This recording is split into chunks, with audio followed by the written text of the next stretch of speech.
Welcome to Session 9 of the KYTC Structural Inspection Level 1 class.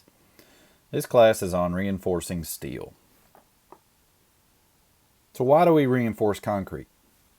We place reinforcement in concrete to resist the stresses due to bending, shear, compression, and temperature changes. But the biggest thing is it just makes concrete stronger and more durable. Concrete has a tensile strength of about 1/10 of its compressive strength. So we add rebar, especially in the tensile areas, to strengthen those to make it more uniform. Our typical rebar has a yield strength of 60 KSI. That KSI is kips, or 1,000 pounds per square inch. So that's actually 60,000 PSI, or 60 KSI. So why do we use rebar? We kind of used the I told you earlier about tension and compression. As you see in this diagram, we've got a simply supported beam with a load applied to the top. As that beam is loaded, the top part of the beam is under compression. So concrete is strong in compression. It's pushing in on itself, but it's very weak in tension. That's where it's trying to pull itself apart. So as this load is pushing down, it's elongating this beam, which causing it to pull itself apart and causing it to crack. The reinforcing bar is added here to strengthen the concrete to counteract the load that's applied to keep it strong while it's in the tensile direction. So why do we use steel? Steel is a good material for reinforcing concrete because more or less its coefficients of expansion are similar. So steel and concrete, as they expand and contract due to temperature, are going to do it at almost the same rate. Also, steel bonds very well with concrete. You'll understand why we deform the steel bars as well to help get that bond. And it's very economical compared to the other alternatives. There are other different types of reinforcement that are out there, but for the bang for our buck, we are using steel in the state because it gives us our good meal. We have used epoxy coated, and we've used stainless steel, and we've used galvanized. But when we put it out for bid, our best bunny comes back on just plain black steel reinforcement and epoxy coated. So, epoxy coated rebar. Why do we do epoxy coated? A lot of our steel is epoxy coated, especially anything in the superstructure. So that is anything that is above the pier caps. Our bridge decks, our parapets, sidewalks, pier columns, and caps in the joint above, and especially on our indents. Anything that is going to come into contact with chlorides. In the state of Kentucky, we put a lot of salt on our road to counteract snow and ice, and then that chloride will mix and go through the permeability in the concrete and expose our rebar and cause it to corrode, which will cause a failure. So if you look at that failure, you see the rebar here. And if it's not treated, the chlorides will penetrate through the deck, hit that, cause it to rust or corrode, which would then expand and cause the concrete to pop up and give us a pothole. We use epoxy coated because as the chlorides penetrate in, it hits the epoxy coating, and it does not counteract or it does not act with the concrete or the steel to cause it to create a pothole. It gives it that protective layer. So it prevents the salt and water from reaching the steel. And the biggest thing is it mitigates that corrosion, which causes failure. So what is the bridge inspector's job? Our biggest thing is to document and inspect. First shows up on the truck. You want to see, how's it look? Do you see any rust coming through on an epoxy coated bar? If so, let the contractor know because it needs to be either touched up, rejected, or something else done with it. Make sure the placement, once it's installed, it's conformant to the drawings. If it's supposed to be a 6-inch spacing, make sure it's spaced 6 inches. If it's supposed to be 30 foot long, make sure it's 30 foot long. Make sure it's installed correctly. Make sure it has the right support. It's tied at every intersection or every other intersection based on where it's at. Make sure all the details are met. And make sure you have all the written documentation, all the certs and all the mill test reports and everything else that comes with it. Make sure you have that before the contractor pours concrete on it and covers it up for good. So for the steel reinforcement, make sure you have the right type, the right size, it's in the right place, and it has the right cover. Those are your 4 things you want to check. So Checking your plans beforehand. Check your bar dimensions and quantities. Make sure it's correct. Check if you have a chance to put it into a spreadsheet to check the poundage, to make sure the poundage is correct, is what we're paying. That's great. Our goal is to catch any errors prior to the contractor ordering the steel. If you don't get to that, that's fine. It's all on the contractor's responsibility to get it done right, but this is a working relationship with us and the contractor. So if we can catch stuff beforehand, it makes it go a long way in our working relationship. You as the inspector and the engineer need to know the plans better than the people tying the steel. Our subcontractors who typically do all of our steel time, that's what they do. They understand it, they know the bends, they know the specs, but we need to know it just as well, or if not better than they do. So your typical bar bill, this is what you're going to get in the plans. You're going to have one for each member or unit. You'll have one for a pier, one for each pier, one for an indent, and one for the superstructure, and so on. Make sure you look at the different types and locations, the lengths, and if you got any bends, their corresponding lengths of A, B, C, and D, different types here. The location is going to tell you where they go, where they're at in that unit. This length right here is the out-to-out length or overall length. Its size, 5 bar, 7 bar, 5 bar, 8 bar. How many of them? This is the number. And then the type. If it's a straight bar, it's just going to say STR. If it says a type, like a type 1, you would come down here and see a type 1, these with the hooks on the ends. So look at our different common bar types in the state of Kentucky. These are going to be similar throughout all of your jobs. So if you see a type 18, you know you're looking at a spiral. Or if you're looking at a 14, that's a stirrup and a cap.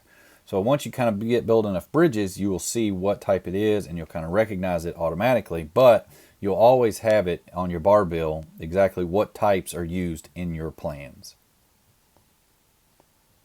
So let's do a little exercise with a bar bill. So this is for a pier in the Nelson County plans that we use in the class. What is the out-to-out length of bar P11, or its total length? So, or its out-to-out length and its total length. So let's look at and find P11. P11 is right here. It's the top bar in our cap. It's got the hooks on the end.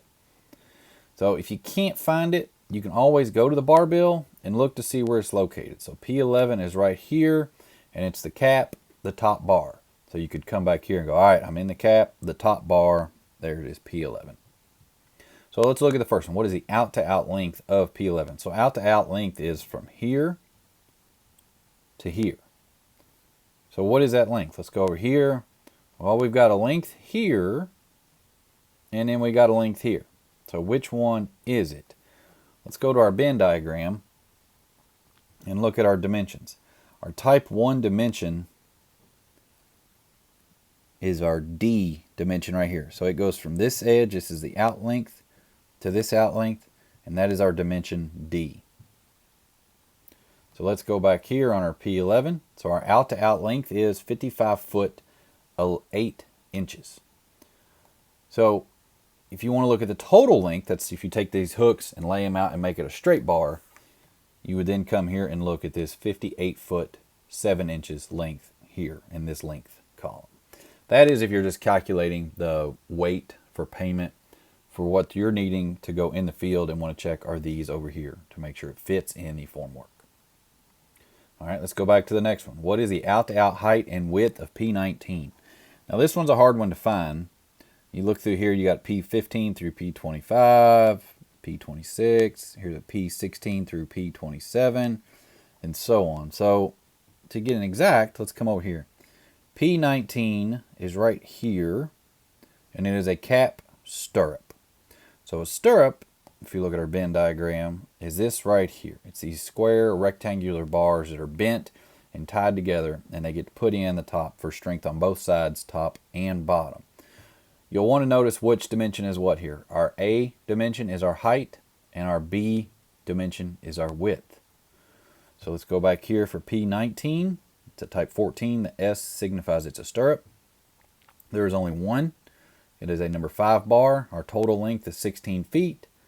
So our A dimension was our height. It's 4 foot 1 1/4. And our B dimension is 3 foot 8. So let's look at these stirrups for a second. If you'll notice, they all have the same width. Our pier cap's a constant width, but they're gradually getting larger. What that is as you get your step ups in the pier cap, you can see here these step, that's getting these stirrups longer as you approach that step. So if you got super elevation in your bridge or a curve and something like that, you'll see those stirrups changing lengths. All right, so next, is there anything special about P7 in the general notes? If we look, P7 is right here. That is a spiral. So let's go to the general notes. Is there anything you see about spirals? Yeah, if you look down in the bottom left, the spiral column ties. Let's zoom in on that to see it better. So your spiral column ties, this is something you need to read as the inspector. Splices for spirals, where desired by the contractor, shall be made with a minimum of 1.5 turns of spiral. No additional payment will be made for these splices, and the cost will be considered incidental to the cost of the developed length of the spiral shown in the plans. So that's if the contractor can't get the full length and they have to splice it, it's telling you it's got to be 1.5 turns of the spiral to make that splice. Read all your notes. It's important, not just these spirals, but read all your notes to make sure you are building it according to the way the designer wanted it built. So last one, what does the E stand for on P40E? So let's go back here to our bill of reinforcement. P40E is in our cap. That's a dowel. That E stands for epoxy. Anytime you see an S, it's going to be a stirrup. Anytime you see an E, it's epoxy coated. So all the rest of these bars, since it's in the substructure, is straight black steel. And since you see the E, that's a cap and it's a dowel. That's actually going to go into the diaphragms on the piers. So therefore, that's why we're epoxy coating it. It's a member of the superstructure at that point.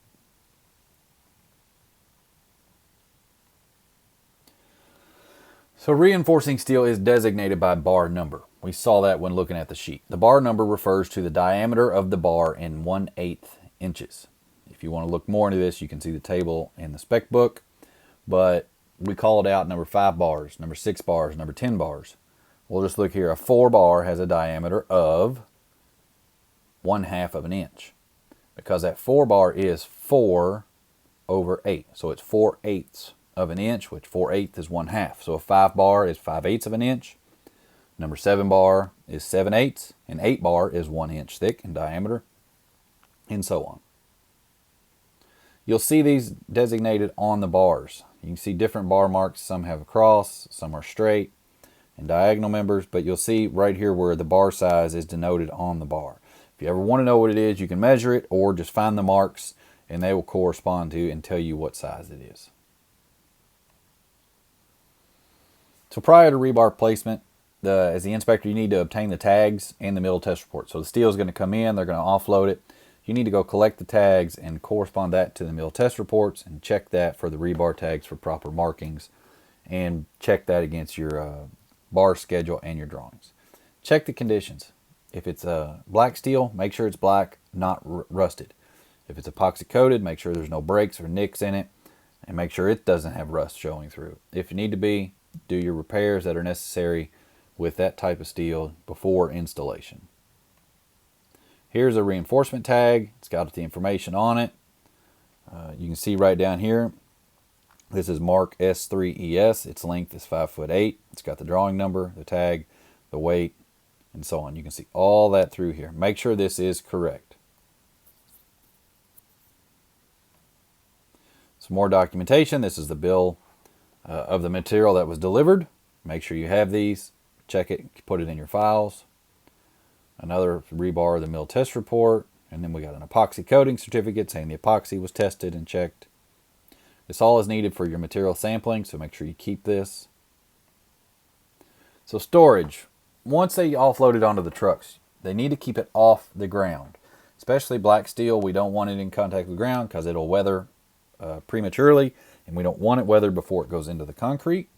An epoxy coating doesn't need to be stored outside for any more than 2 months. The UV exposure will break down the epoxy coating. It's not so much in storage, but it gets into big play in phase construction when you pour one phase with some bars sticking out and then you come back and pour the next phase. You could be getting it over 2 months and you might have to do some touch-up work. This is not what we want. There is no blocking. Everything's just got dumped and piled up. It's going to get dirty. It's more likely going to get damaged. it's going to be hard to find. Make sure they're storing it on top of blocks and in a uniform order. So all reinforcement steel needs to be cleaned of any dirt, oil, grease, or curing compound to ensure it has a good bond with concrete. Epoxy coated reinforcement, if it gets any nicks or scrapes or cuts, needs to be cleaned with a wire brush. Now you can see in this other picture some of the green rebar epoxy coating. This comes from the epoxy and the steel manufacturer. This is not something the contractor can just go to the local hardware store and picks up a thing of epoxy paint. It's got to be special for this type of steel. And make sure they're following the instructions on how to touch it up. They might have to be ground, exposed, and touched, and dry, and everything. So let's talk about rebar splicing. Our common bar lengths come in anywhere from 40 to 60 feet, kind of what can fit on a truck. It may be necessary to join two bars together, creating a longer length. You'll see this a lot in a deck in your longitudinal bars. There's different types of splices. You have your lapped, your coupler, or welded. Mostly what we see are lap and coupler, but your welded, you might see those on some spirals, but that gets done in the shop. You won't see any welded steel in the field.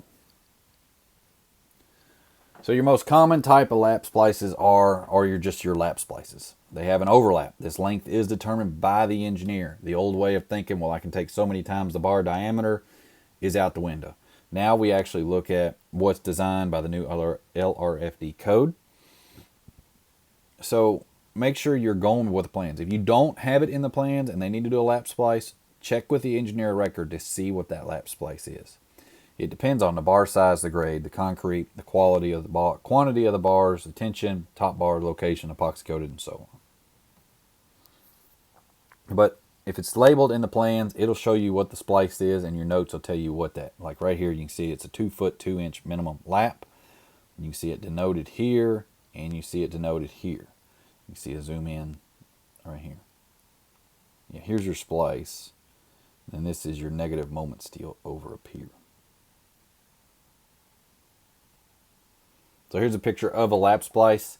Make sure you measure to that length as what is specified. Make sure you have good bar contact, and you make sure it is well tied. You can see here it's tied to the lateral bars, but I wouldn't even mind maybe another piece in there or something to make sure that stays in contact as the concrete is poured and until that concrete cures. That steel is needed to make sure it gives you that length or connection. Stage construction, make sure you tie your wires right. Make sure you change out any that are corroding or rusty.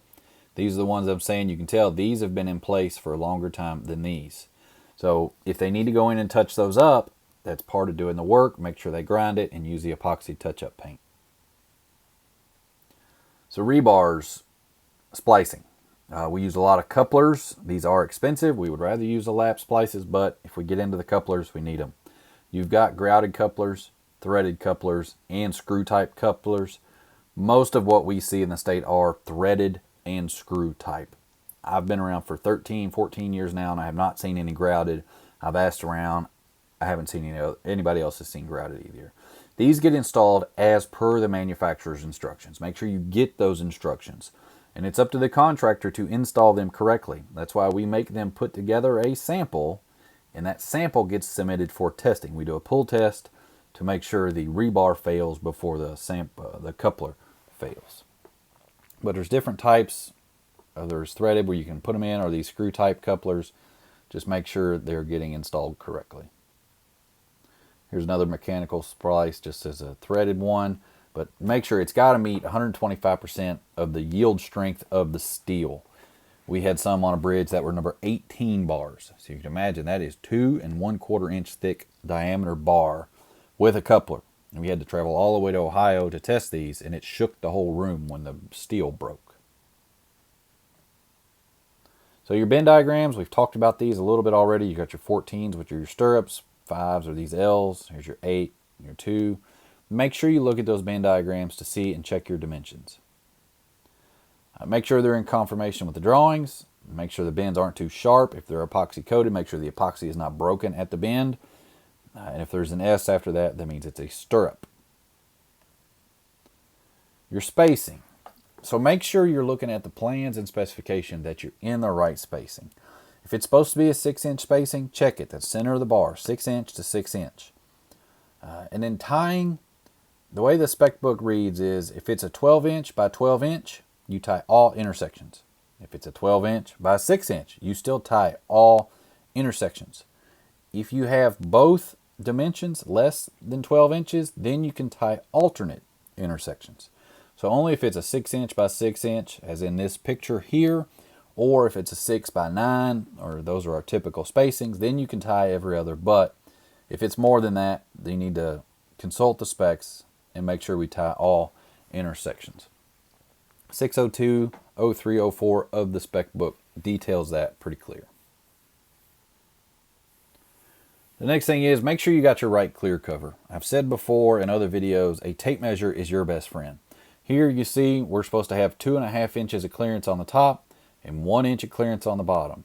So before they do place concrete, your job as the inspector is to go check that. You check your top on your dry run and you check your bottom just with a tape measure. Go out over your deck pan, see how much of your clearance is on the bottom. That bottom clearance is set with the chairs. They'll put 1-inch chairs in there that should set that, as long as they've got enough of them in there and you don't get any sagging in the bars. Here's a good picture. They're checking over a beam here. That's a good check there, but you really need to check over the deck pans or on the overhang because that's where you're going to get your 1 inch. You'll get a little deeper depth right here over the beam. Make sure you measure side cover, especially in retaining walls, and if you got any form liners, it's got to go over the peaks, not the valleys. But if it's calling for an inch or 2 inch, make sure you measure that. We got to maintain the side cover on a column or a drilled shaft or a concrete filled pile. They make these plastic chairs that can attach to it, so as it rolls down in the formwork or the pile or the casing, it'll maintain that outer clearance. Here's a good picture of what the spiral looks like on a pier column as well. So supports or chairs. These are used to do exactly what their name says. They support the steel. They provide that clear cover. It's going to separate mats, so the bottom mat and the top mat in a deck. You got plastic, epoxy coated. In the bottoms and footers, we can use mortar or concrete bricks, but wood is never allowed. We don't want anything that's going to break down and cause a void. All right, so different special items. We've talked about anywhere a piece of steel is cut. You can see this one right here has been cut for some reason, or it's just nicked. That all needs to be ground and touched up. Anywhere you have epoxy steel, you need epoxy tie wire and you need epoxy chairs. And make sure it is tied as per the notes call for. Like if you look here, they just missed an entire area. I'm not sure what happened, but somebody stepped over it and kept going. You will notice this because as you're walking, you're going to get things, bars moving and stuff. It might scare you as you're walking on it, but make sure it gets done. Congestion, you're going to have some issues. If you look at any of your negative moment areas, it's right over top of your piers or at the end of the bridge, you're going to see some of these bigger bars bundled. Make sure you might have to spread them out a little bit. You want to be able to get concrete in there. Look to see what the biggest aggregate is in your concrete and space them some to be able to get that in.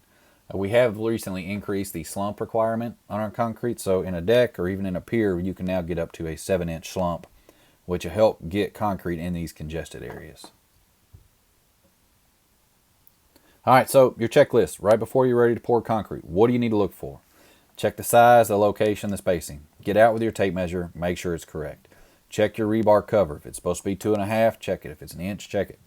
Check your splice locations. Do they have it tied properly? Make sure you check the ties and the supports. And check for any coating damage. If you see anything, make sure they come in and patch it before they place concrete. So we've talked about all the concrete and steel in our bridges. One last note, we're looking at slab bridges. These are bridges that are about 17 inches or 21 inches thick of concrete. The bottom mat of steel is the most important. It's got to make sure it's got the clearance on the bottom. Check it and recheck it. The top bar is just there for temperature and crack control. We set it at 2.5, but we really want to check the bottom.